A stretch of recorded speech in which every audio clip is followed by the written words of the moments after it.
happening. It's time for some more fake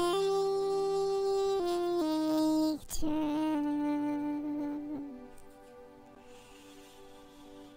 Have you heard this story about the actor that pretended that a bunch of Trump supporters beat him up?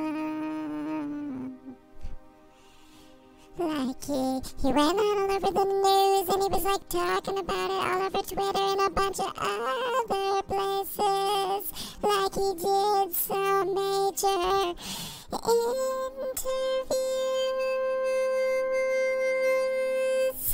But guess what? It all turned out to be fake. Yeah, that's right, he was making the whole thing up. Yeah, that's right, he was just inventing it. You think he just came up with that whole plan on his own? Or was somebody telling him to stage getting beat up by Trump supporters? I'm not sure.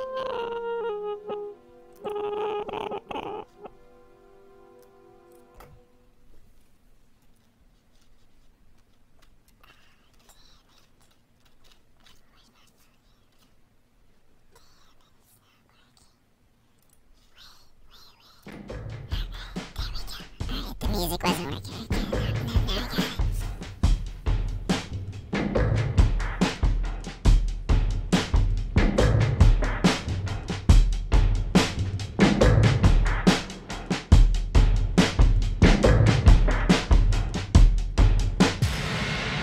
Alright, what's happening, guys? Fake Truth here. Happy Valentine's Day. Or should I say, Happy Ball Worship Sacrifice Babies Day. You think we'll ever get back into that? Maybe. I could see that coming back. Depending on how things go down. What kind of images were displayed. Think of they used some holograms to show some giant gods in the skies that we would, I don't know,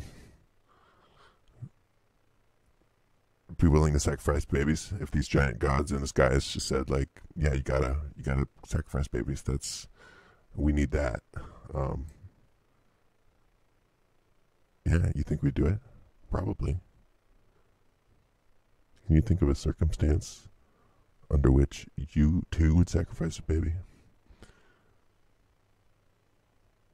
I don't know.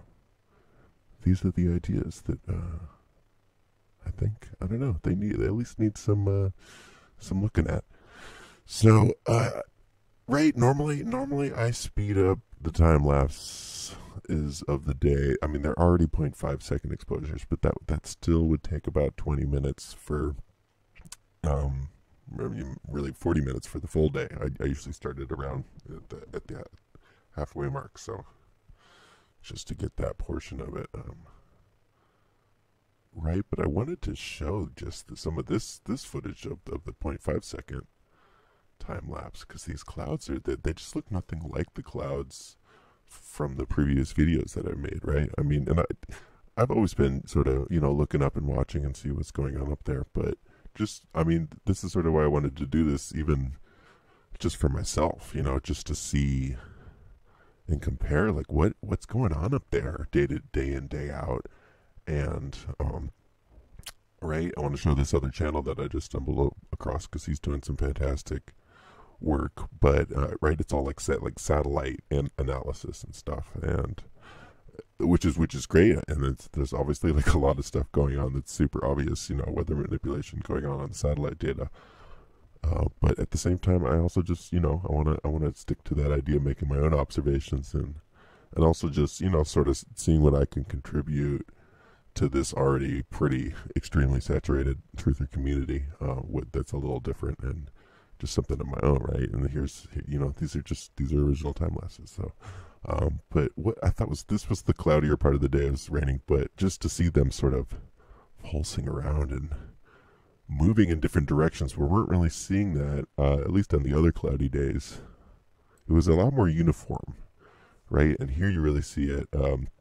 This is really sort of just low-flying vapors, and you can see them sort of just roiling in. Right, it's cool to see it on the satellite, but it's slow loading and all that. So it's nice to be able to just look at it passing by. Yeah, and it would be worth just really just going through it and highlighting some moments, because you can definitely see some of that. Right, these are more sort of standard sort of vapor clouds, because this is, I guess, the rain is coming or has been coming, and for the West Coast, and it's been, funneled to us through the whatever atmospheric river. Yeah, I got to get to this. What's this guy's name? Mike Morales, amazing channel. But there's still some interesting things here I want to get to, because. Right, and I had to keep plugging it in to, keep it going. But I don't want to leave it plugged in while it's raining, because it might break. So, and that would be unfortunate.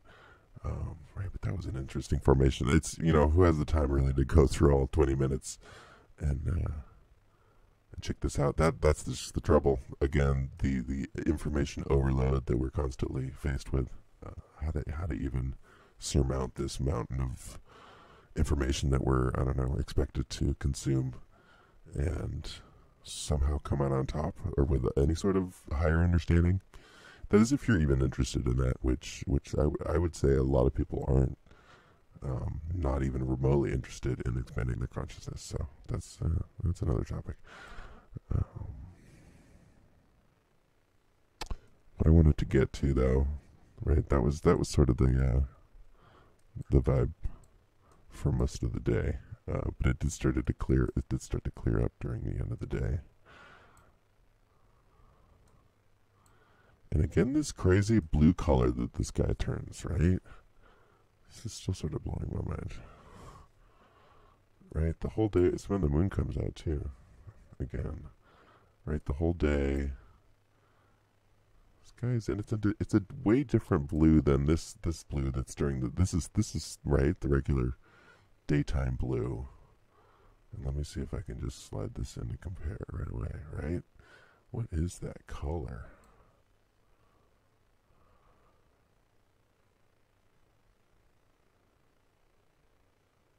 Very deep. Oh, you see that sort of straight line? Yeah.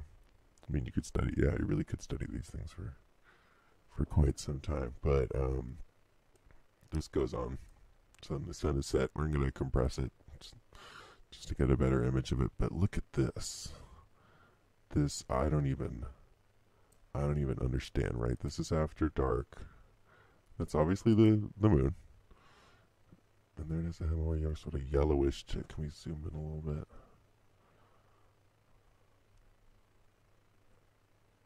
And, right, it's obviously the cloud, but look at just, what is going on? It's illuminating just this one side.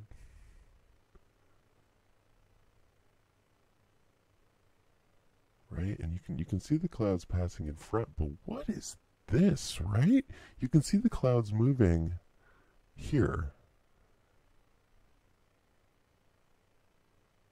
What?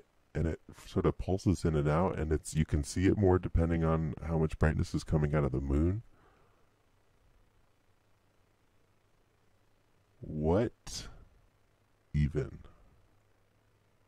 Right? It looks like the lens array or some sort of lensing device, right? And unfortunately, I decided to take it down at this time. Obviously, this isn't something you could really see, or is not something that I noticed. And so this is where the footage ends. I really wish I could keep going so we could see the moon moving a little more. But nonetheless, like, what what? It does. It has this kind of lumpiness to it. Here, can I get over a little bit? Get up.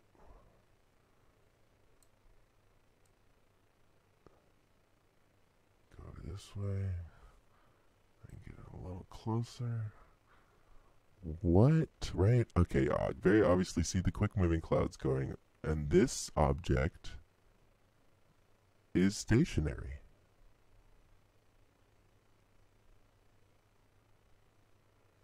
And the time lapse isn't really moving fast enough to see the difference, to see the movement of the moon. That is, I'm gonna have to test that out later. Right? But I don't know. Obviously, not the most high tech equipment, but then again, these for the rest of the day seem like pretty realistic images. Let's back out here.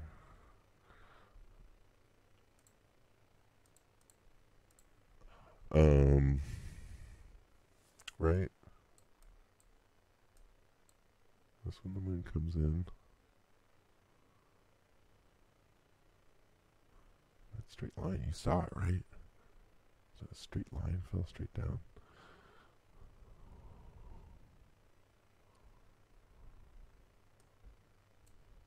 Yeah, anyways, I gotta move on, but still just a mind-blowing image, I would say.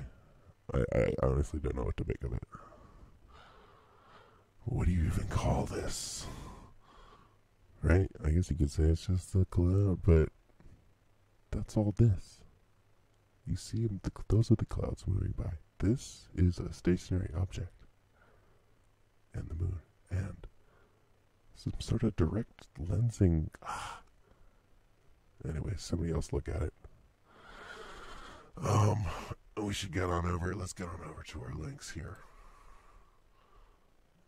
So, just want to make sure. Can we hear this audio? They're liars, man. They're just actors. And why I'm getting this load, let me show you what kind of actors they are. See if I got that loaded on here.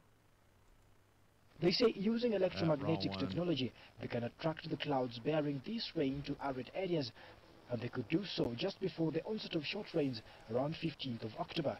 The company says it uses ground-based servers to launch a signal at the targeted clouds and alter their paths to get them to where they're needed. Essentially, we're drawing oceanic rain systems that exist over the oceans into geographic targets, into our agricultural areas. The technology uses electromagnetics, so we're not interfering with the atmosphere.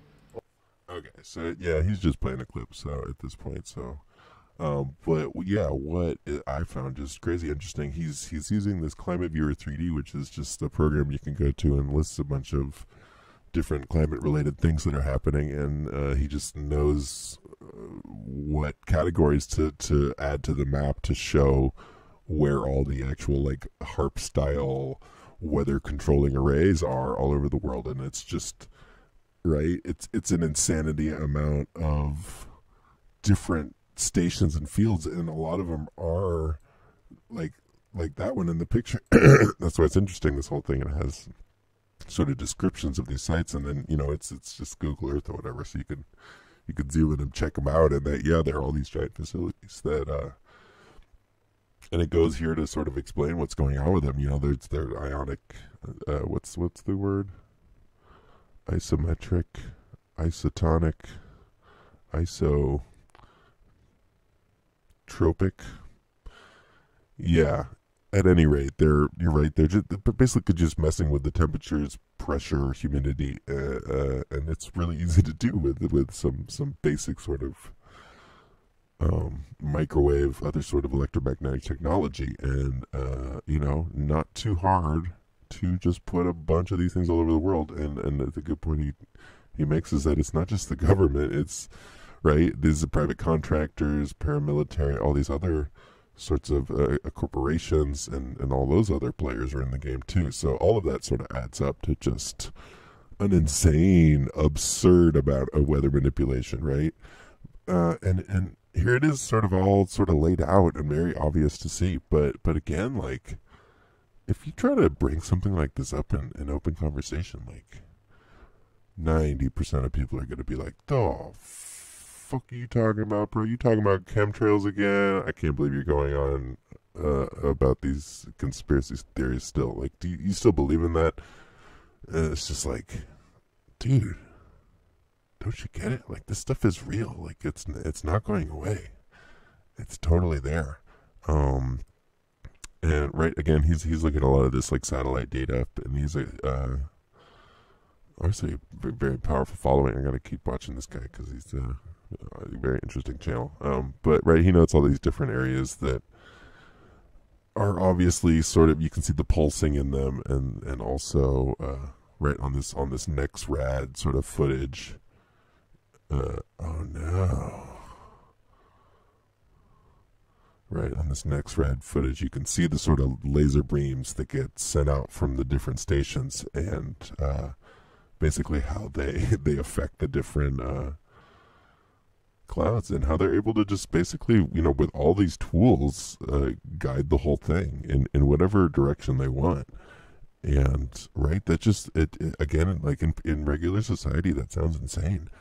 I think if you're too like deep in the truther community, you can get like, what's the word, like acclimatized to being believing in some pretty far out there stuff. And so the really weird stuff that you hear on around these circles, that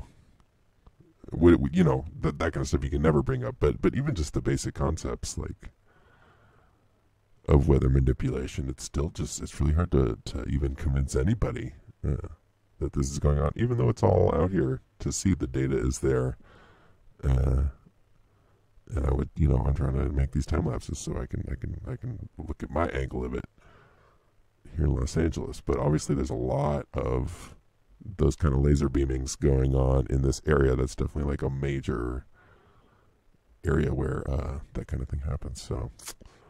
Weather manipulation, is it real? Are you serious? Ah, February. Love is in the air.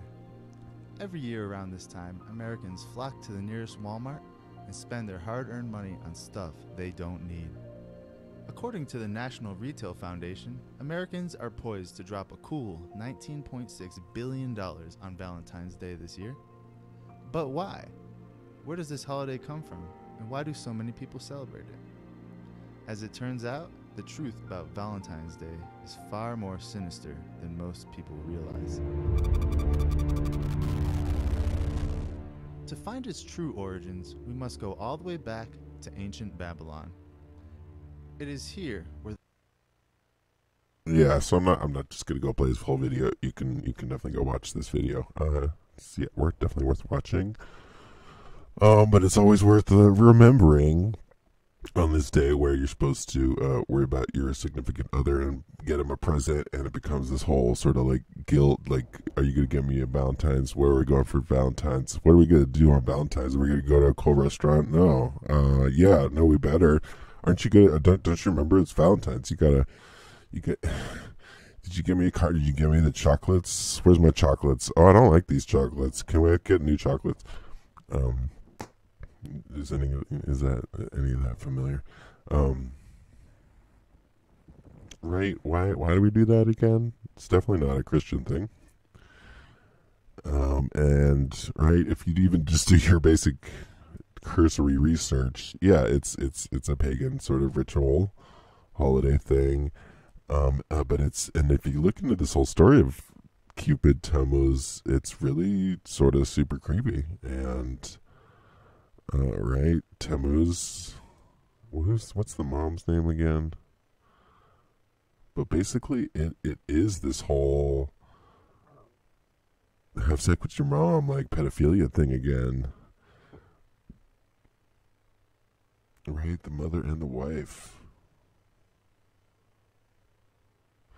Someone's also the lover of the goddess. Explained assumption that in ancient society, imperial power descended through the female line. I guess, right? And so there was a reason for doing this, and maybe it has some like historical context that, yeah, people would actually continue the line just by being with their mom. It's just super weird, but that is like the root and core of Valentine's Day, and right, that they just sort of tried to cover it up with St. Valentine's, and that wasn't until the 12th century. And this I thought was just crazy interesting. Looking at this later with the episode, the TV that's going on, because a lot of it is obviously referencing Valentine's Day, because they obviously sort of track the calendar in television as well, so they can talk about the different things that are going on in TV. So right, and for some reason this whole Valentine's Day thing is tied into. Man, don't check my bag. Oh man, you're interrupting, bro. What's your deal? What is your... No, stop doing that. Okay, sorry about that. Right, somehow werewolves are connected to Valentine's Day, which is kind of nuts, and it all has to do with like extravagant orgies and crazy shit, and turning into a werewolf and just being carnal. And right, Bacchus, and it gets into baby sacrifice and all that other weird stuff, and that's why there's like all heart symbols everywhere, because of, right? Get it? I have to like remind myself every year, like, oh right, it's about babies getting murdered and ball worship and pagan stuff, and also having sex with your mom. Like, what? Can we not? Right, and this is just gonna touch on this Ice Age farmer. If you haven't looked at his channel, is also so fantastic. He does some really good research on the Grand Solar Minimum, and I'd say his main forte would be like tracking crops and crop loss and that kind of stuff, and looking at like he looks at all these like agriculture websites that talk about their crop losses and failures, and right, and because that's not the stuff that they report to in the mainstream, but they have to like talk about it in the industry just so they can deal with it, right? And that's what you hear about crazy stuff like whole countries losing like half of their potato crops, or just big numbers like that, where it's not just like a couple of the crops were lost, like half of them were lost, and the other half were just sort of weak and didn't give as many calories because you're right, the weather just wasn't helping them out in the same way. And that's just, we don't really hear much about this, but it's going to be coming down the pike pretty soon. Food prices are just going to sort of basically skyrocket depending on the product. Right, cost potatoes up 186%. Carrots and parsnips stuff. It's all these sort of staples, right? The food stuff, and he talks about it getting super, super dire. I have to get more into that, but I definitely want to get to this Elvis video because, yeah, also utterly mind blowing, and I hadn't really seen it before. This is like the old version that was going around the internet for a long time. And the guy made like a newer video. He got out he found the color footage, and it definitely seems to be like doctored and altered to make Elvis not look like a shapeshifter. And they say that, right, because it's like black and white and old footage, it just has to do with like the lensing and some weird stuff about that, right? But like, what just happened there? It's sort of like the more you watch it, like the more there's just the stranger it is. Like his face just kind of gets like a weird shape sideways, and that's not the only clip. Like there's a bunch more moments. There's like a bunch more moments in this video where you're just like his eyeballs sort of falling out, and it just seems really weird. And the guy that posted the video is just like. All these conspiracy, everybody jumped on him for making this up or like doctoring it, and he, argues that where was all these like people coming out of the woodwork like trying to discredit this video? He was just noticing some weird stuff about it. Actually, I really want to find that other moment. And that's the funny part. He's not even a conspiracy channel. He does like Happy Meal reviews and shit. Like, I didn't actually look at any of these other videos. Right? That was his other thing. It was, Alex Jones was also doing it. Everybody was explaining it away as just being, just video artifacts and that kind of stuff. But there's one moment that was just totally blowing my mind. Yeah. Where his hand seems to like split apart like a super cyborg. Like his hands are right, and it's really hard to tell. But look, I mean, right? There's nothing else that's like distorting weird in the video, but his hand is like glitching, and then it seems to like split down the middle almost, like it's turning back into a tentacle or something. And that's like and that's his whole thing. Like the guy with the red jacket like jumps in the way right away to hide it, and then everybody's sort of standing around. They don't want it in the camera. And then again, his like face starts to melt out. Like his eyes are dripping out. What's up with this? Like you could see his eyes, closed eyelids, and his eye, and his hand is all fucking crazy. Like, yeah, I honestly don't know what to make of this. Do you see any other sort of? I mean, that is sort of a pixel artifacty thing, but you don't see any other things in the video doing that. I mean, I guess it is sort of a quick moving image, but. I mean, I can really get behind the idea of Elvis being a shapeshifter, though. That definitely makes a lot of sense to me, because he was one of the first, like, ultra mega celebrities. It would make sense to have him be, one of the guys. Whatever the hell, what the hell's going on here? It's just really weird body language too. Just the whole video is like, who is this, like, weird machine person? What's going on there? Ugh. All right. Yeah, I think I figured out a way to just leave all the links, so you can check that out later. Is this even recent? Yeah, no, this is from yesterday. This is classic. I mean, it's a good video, but just the basic concept is that top hats are here to cover up cone heads.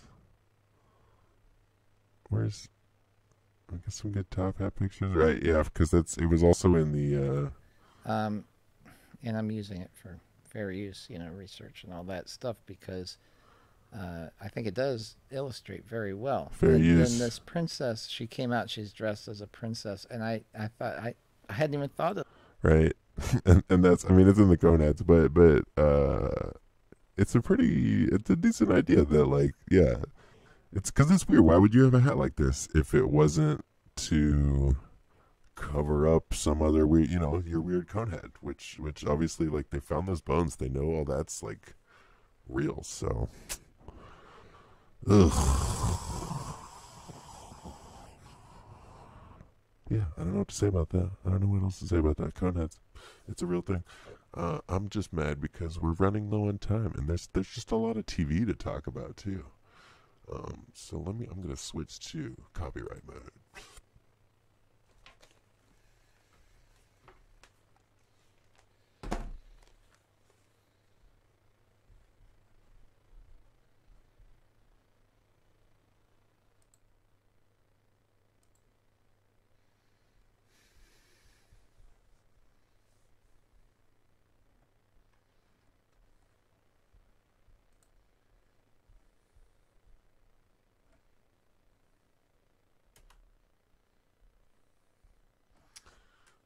Where's my mask?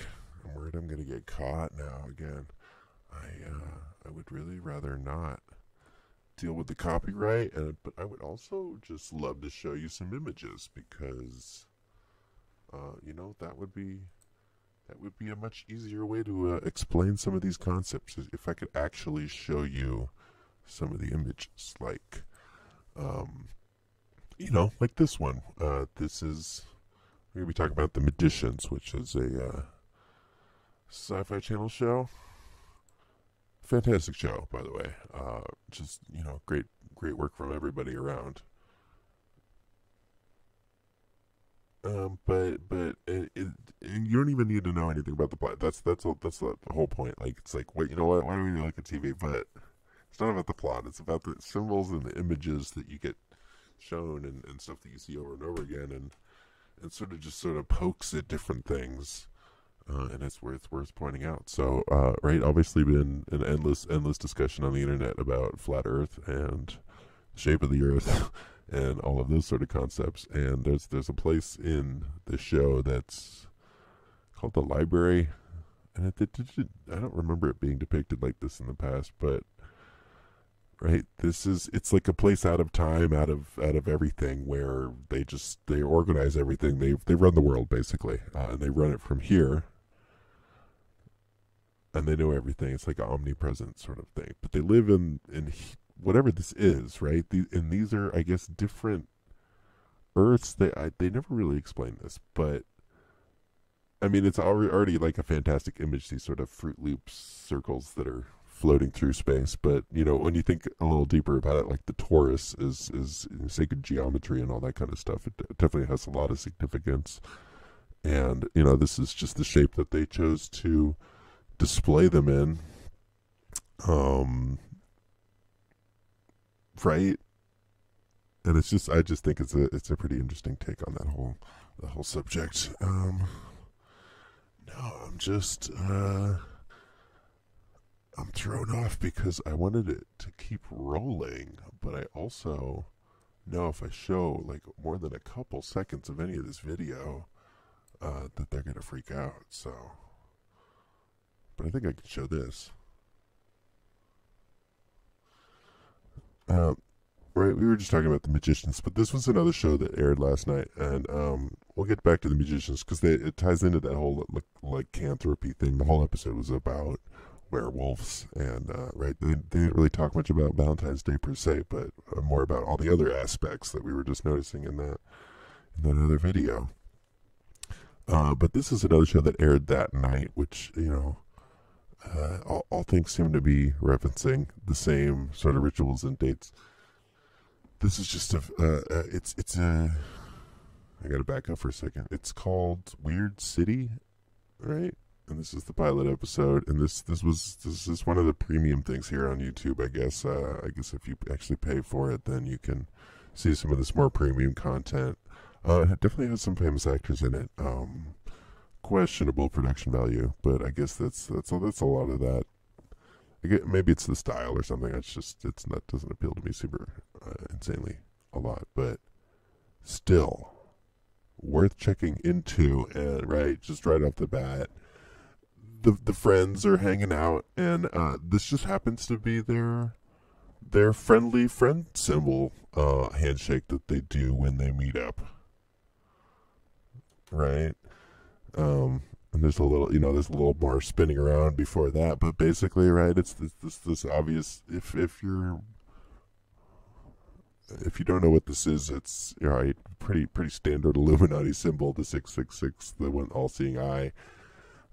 You could find like thousands of pictures of pop stars doing this symbol, and right, it's just a fun random little thing that they do. Just totally. Just random, right? Notice in the background the stripes as well, right? Because even for something just like not insanely well produced, I'll just say it. Obviously, you know, keeping an eye out for all of these symbols that are going down. That's why that was way over there. Okay, so I'm gonna try. Because I really want to just play this. I'm going to turn the mask on. Turn it down a little bit.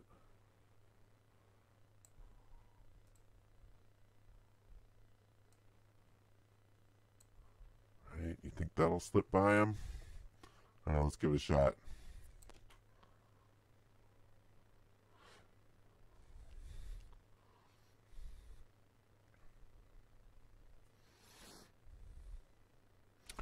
right, so right, I'm listening to the dialogue. So just to back up for a second, the whole premise of this show, which again just ties into all this weird sex ritual stuff. I guess it's just part of the whole scene. But the whole premise of the show, they're in the future, and there's the upperclassmen and the lowerclassmen. They're divided, which again, what was that other TV show? There's just insane amounts of reference to this like division of the classes that is coming in the future. But the point is, these are all sort of upper class. These are all sort of upper class people. I'm just gonna let it play for a second, see what they do. You guys gotta chill out. Just want to show some images.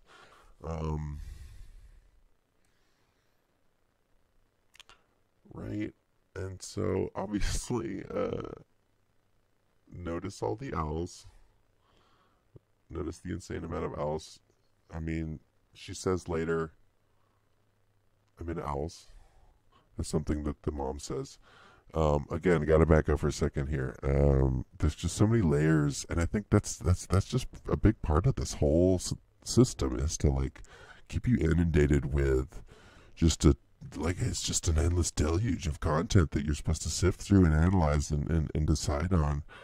And you just never really get to think about really anything anymore for longer than like 20 seconds, maybe a day. There's just not the time or space for that, sort of,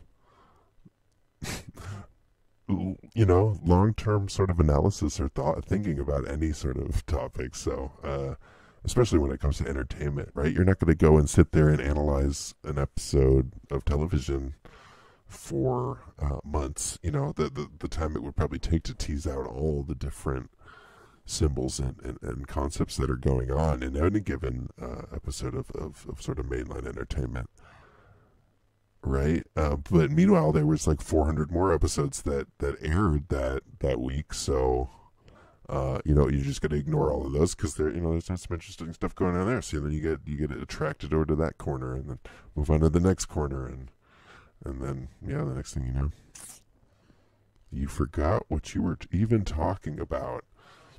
Right, but they give her a mechanical. Okay, so I gotta back up. Right, weird city. I mean, you can read about this stuff. It's the guy from Modern Family / Married with Children, and basically they're in the future and they have mega future dating, and they all have Mark of the Beast getting control. There's just a ton of layers of that kind of predictive programming, and they use the service, that just analyzes your DNA and your whole deal and finds your perfect match. And right, both of these people are looking for their perfect match. They just so happen to be like a really old man and this boy, basically. I don't know in the show how old he's supposed to be, but definitely I would say, like 35 year age gap here.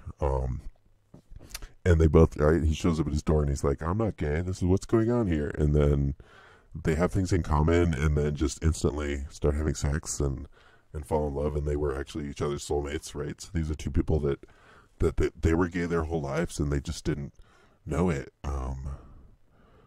That's just is a thing that can happen, apparently. I wouldn't get to what they're saying though.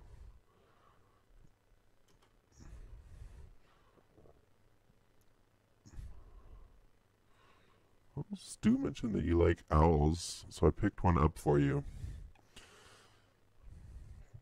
Just brought him a random owl, and it happens to be a mechanical owl. It's a mechanical one.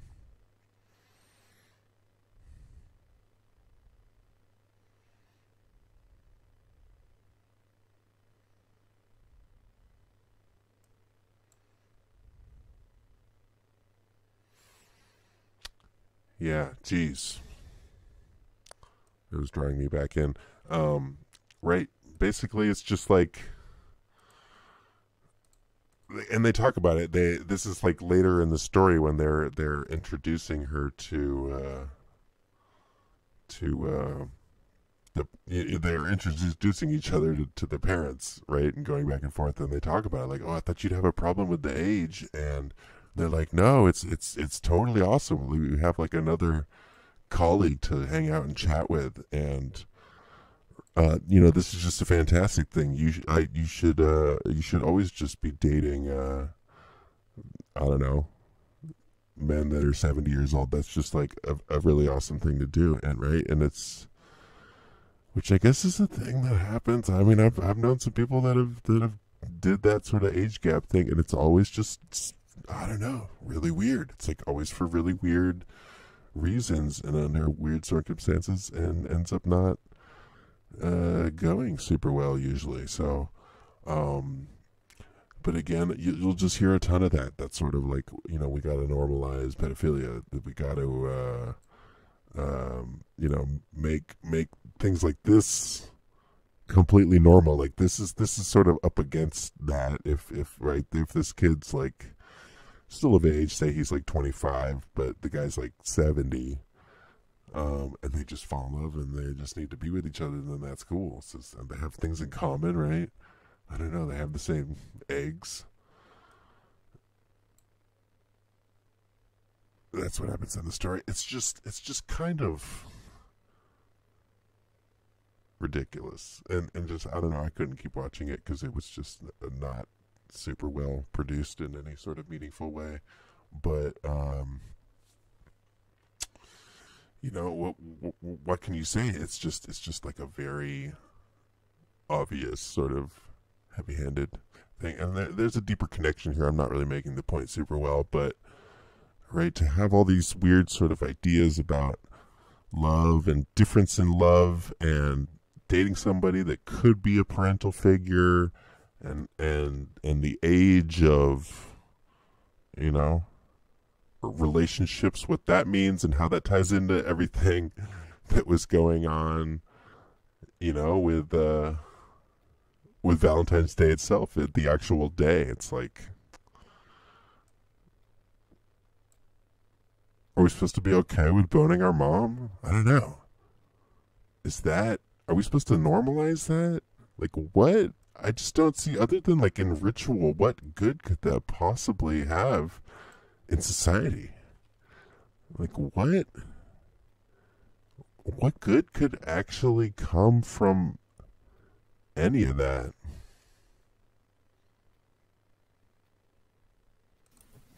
I'm not sure. I'm so rambling now, so I'm gonna call this one. But stay tuned for more fake